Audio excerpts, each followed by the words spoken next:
But there are a couple of things here which are quite important. Now, there is something very interesting here. 107.37. His brief appearance on the enigmatic earth ever recurs, but brings no high result to this wanderer to the aeon rings of God that shut his life in their vast longevity. We are shut in our own life, vast longevity.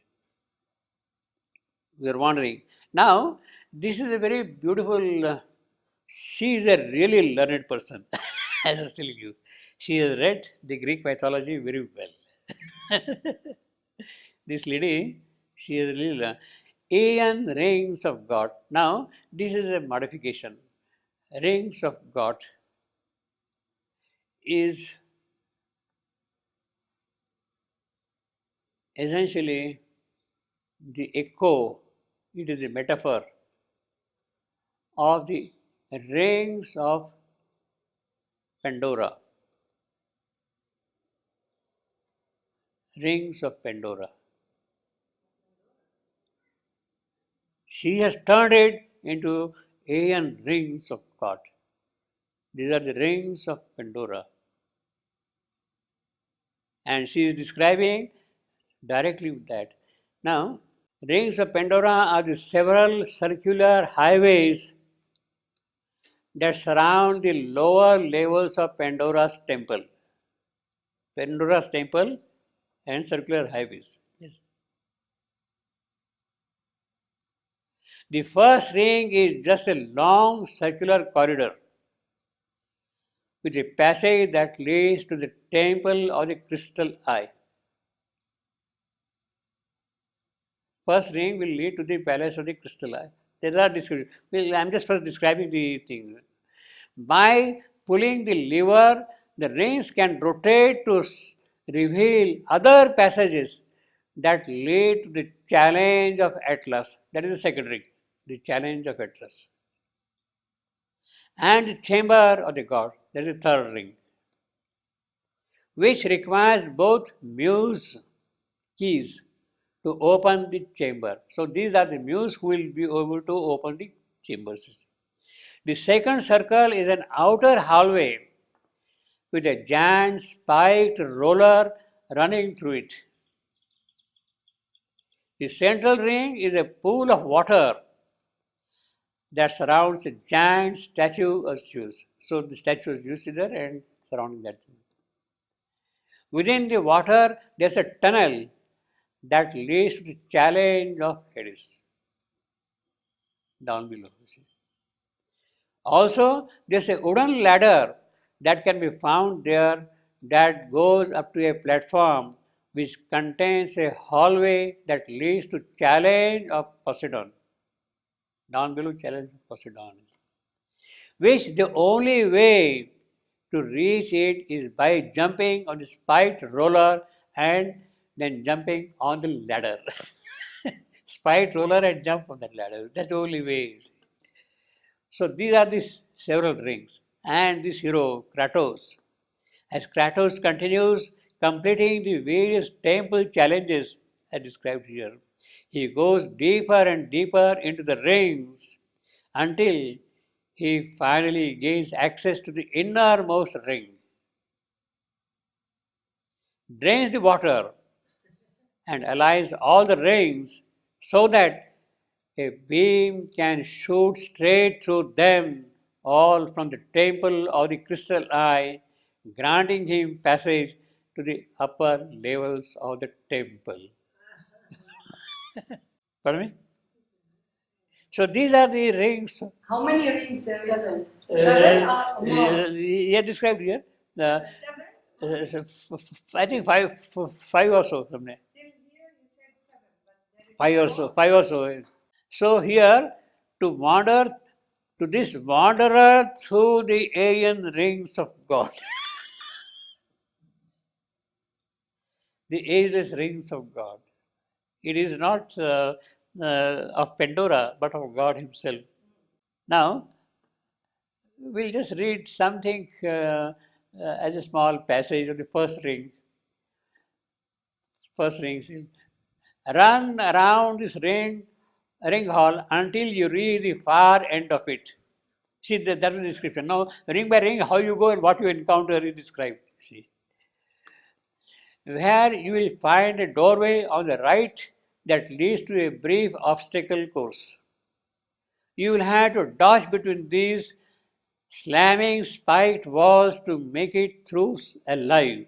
You have to push yourself through alive. So wait for them to pull apart and quickly roll past the danger. Inside the next room is a group of archers on the far side. Take out the archers and gather the items in the room before continuing further. At the back of the room is a tall lever to pull, which reveals a spinning mechanism in the large ring hall. Run back to the hall of obstacles and grab hold of the spinning mechanism.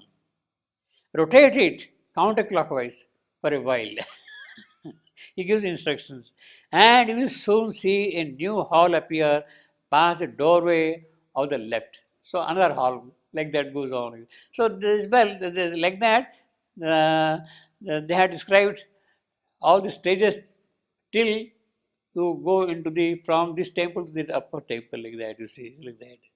Now, in case you are interested, I will forward. What is this, sir? Huh? What is this from which Greek mythology?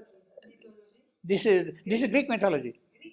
This is all Greek mythology. Yeah. So there is no. I told you, no, this lady is very well versed in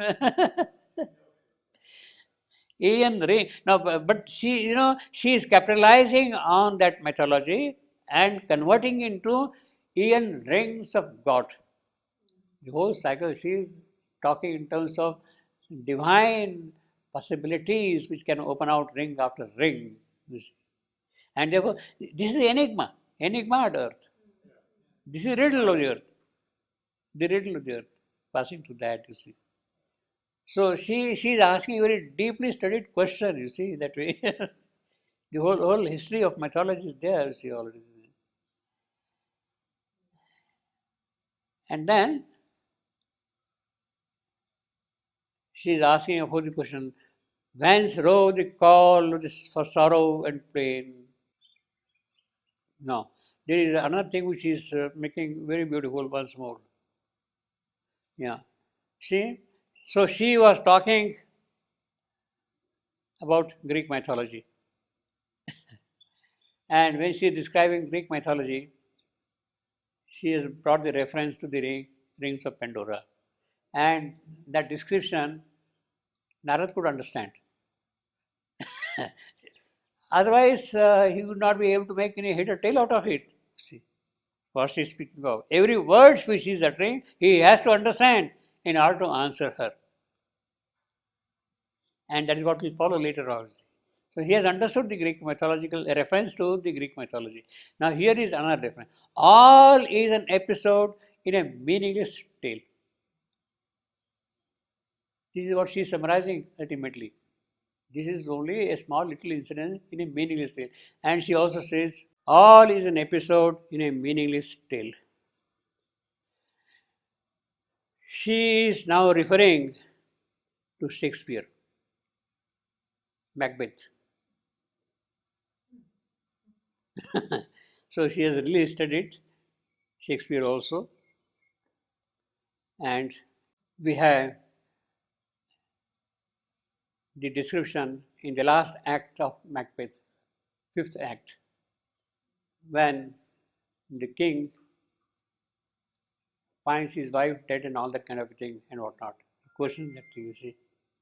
So, this is soliloquy of Macbeth. He says, she should have died hereafter. His wife, the queen. She should have died hereafter, not now, later on, before I go away. She has died. It should not have happened. I should have died first. She should have died hereafter. There would have been a time for such a word. Tomorrow and tomorrow and tomorrow grieves in this petty pace from day to day. She is now seeing the monotony of his life further. He is not able to conquer. To the last syllable of recorded time, tomorrow, tomorrow, it will keep on repeating. All our yesterdays have lighted fools the way to dusty death. So what has happened to the past? They have become dusty death.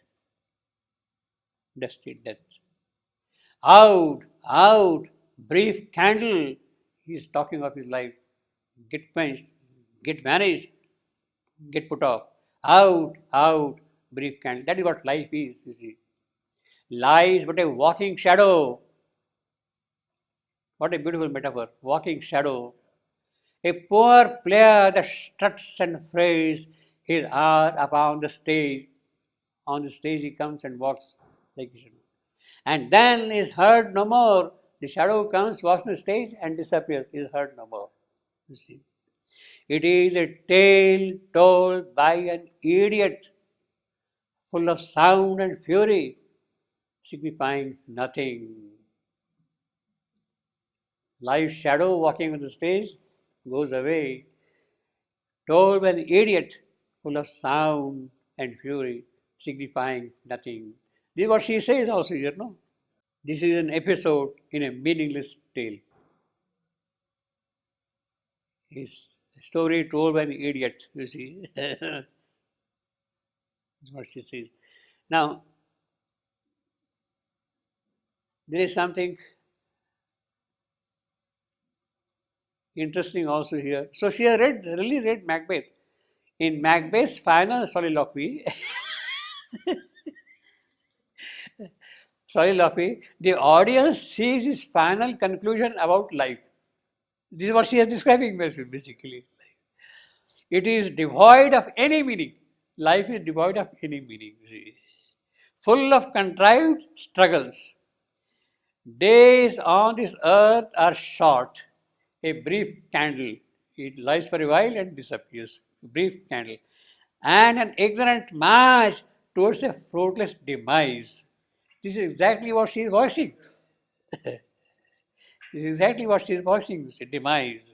Lighted fools to dusty death. This is what we come and go away. Dusty death.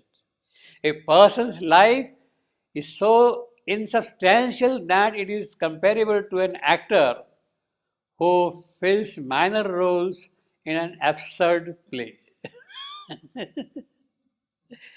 There is a struggle for substance in life. The actor who struts and frays his hour, or a playwright who tells a tale full of sound and fury. He is a playwright who is telling the tale of sound and fury.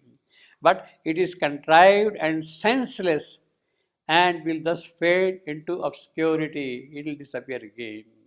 A tale told by an idiot, signifying nothing, in which a walking shadow performs and then is heard no more. A shadow comes on the stage and walks and disappears and finishes. So this is what our life is. She is describing that life to Narad. And poor Narad now has to take care of all that thing, you see. All that thing, you see. Now,